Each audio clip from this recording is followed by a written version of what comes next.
마태복음 10장에서 우리 주님은 12 제자들에게 이스라엘의 잃어버린 집에 잃어버린 양에게로 가서 그들에게 천국이 가까이 왔다 하고 또 병든 자를 고치고 또 귀신을 쫓아내라고 말씀하셨습니다. 제자들로 하여금 주님께서 전하신 그 동일한 말씀을 전하게 하시고 또 주님께서 보이신 동일한 표적들을 사람들에게 보이라고 지시하셨던 것이죠.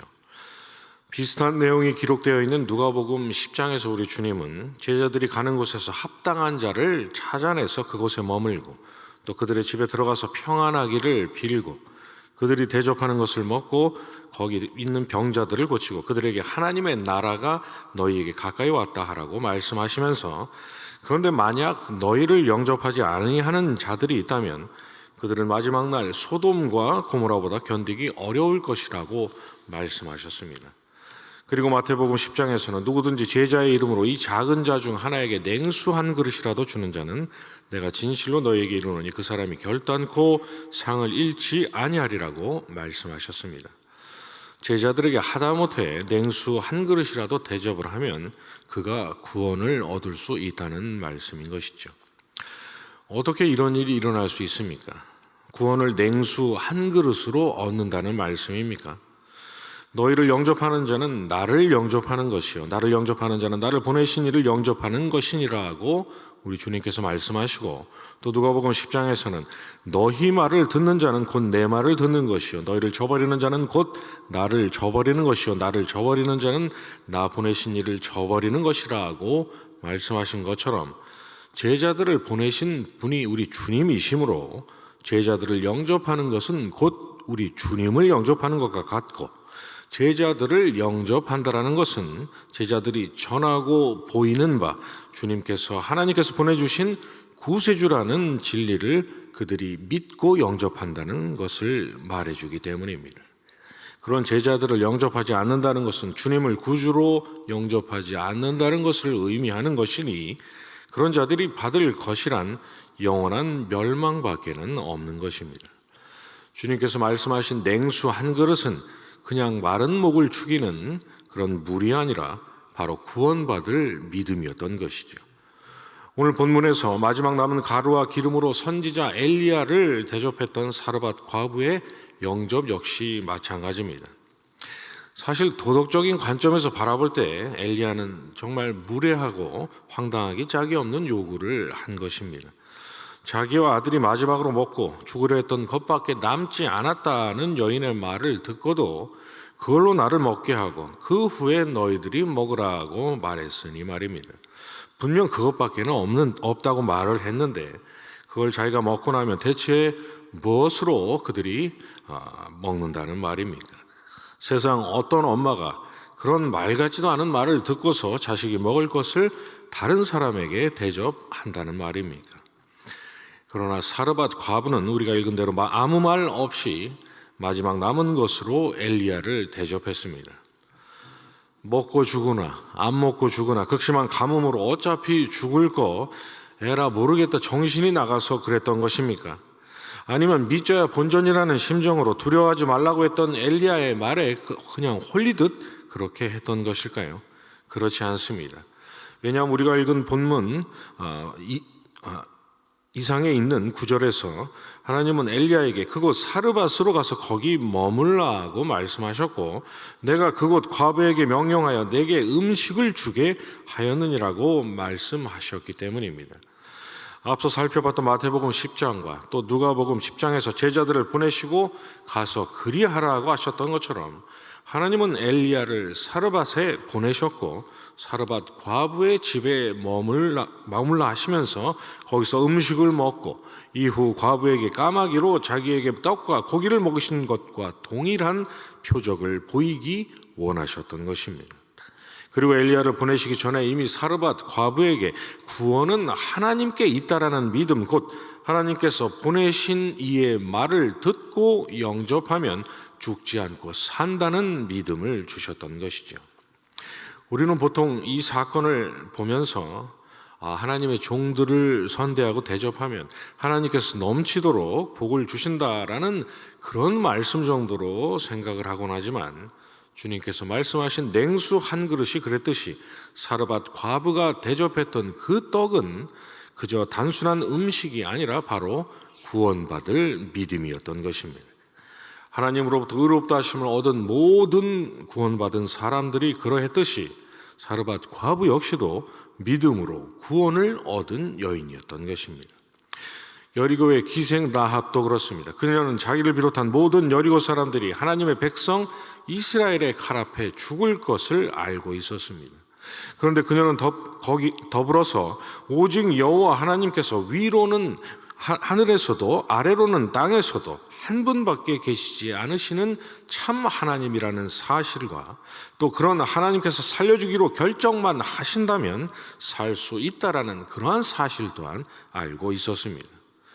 사르밧 과부가 그랬던 것처럼 기생 라합에게도 자기와 자기 가족의 구원이 정탐꾼을 보내신 하나님께 있다는 믿음, 그래서 그들이 이야기한 대로 붉은 줄을 창에 내걸면 산다는 그러한 믿음이 있었던 것입니다.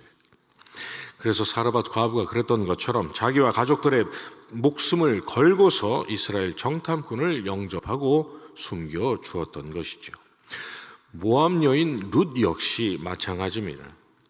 그녀가 시어머니 나오미를 끝까지 따랐던 그 일을 심청이 같은 효심으로 우리가 결론을 내린다면 룻은 부모를 공경하라는 율법으로 곧 행함으로 구원을 얻은 여인이 됩니다.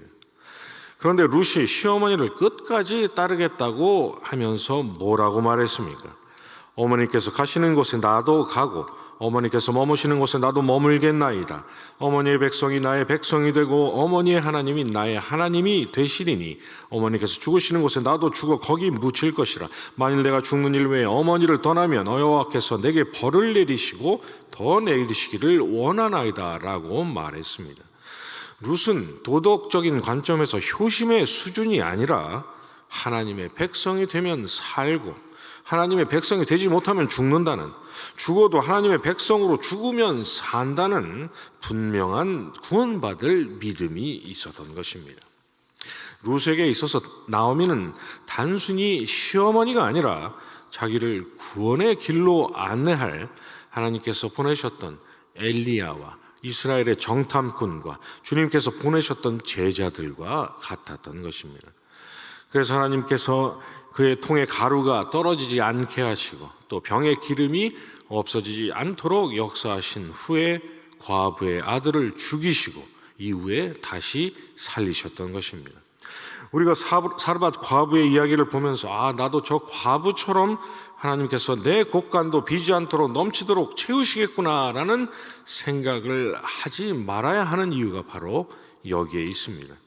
그러한 관점으로는 하나님께서 사르밧 과부의 아들이 병에 걸려 죽도록 하셨던 그 일을 설명할 수가 없기 때문인 것이죠. 아들이 죽었는데 떨어지지 않고 없어지지 않는 그러한 가루와 기름 따위가 그 어머니에게 대체 무슨 소용이 있었겠습니까? 그런데 엄밀히 말하자면 과부의 아들은 병에 걸려 죽기 전에 이미 자신의 어머니와 죽음을 맞이했던 자였습니다. 극심한 가뭄에 마지막 남은 그 재료로 음식을 만들어서 엘리야에게 줬다라는 것은 이제 남은 것이 죽음밖에 없다는 것을 말해주기 때문입니다. 그러나 하나님께서 그들을 살리셨으니 과부와 아들은 죽었다가 다시 살아난 거듭난 사람들이었던 것이죠. 그리고 병에 걸린 과부의 아들의 죽음과 또 그를 다시 살리신 일을 통해서 하나님은 요한복음 3장에서 사람이 거듭나지 아니하면 하나님의 나라를 볼 수 없다 하신 말씀처럼 하나님께서 보내주신 이를 영접하고 그의 말을 듣고 얻는 구원이란 바로 죽었다가 다시 살아나는 거듭남이라는 사실을 한 번 더 보여주셨던 것입니다. 그러므로 여러분, 믿음으로 구원을 얻는다라는 이 성경의 분명한 진리를 부정하고 행위로도 공로로도 선행으로도 얼마든지 구원에 이를 수 있다는, 믿음이 있어도 행함이 뒤따르지 않으면 구원을 얻을 수 없다고 말하는 원수의 속삭임에 절대로 속아 넘어가지 마시기 바랍니다.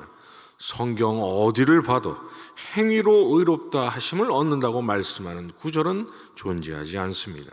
성경 어디에서도 행함이 있어야 의롭다 하심을 얻을 수 있다고, 행함이 없으면 의롭다 하심이 취소될 수 있다라고 말씀하고 있는 곳이 단 한 군데도 없다라는 사실입니다.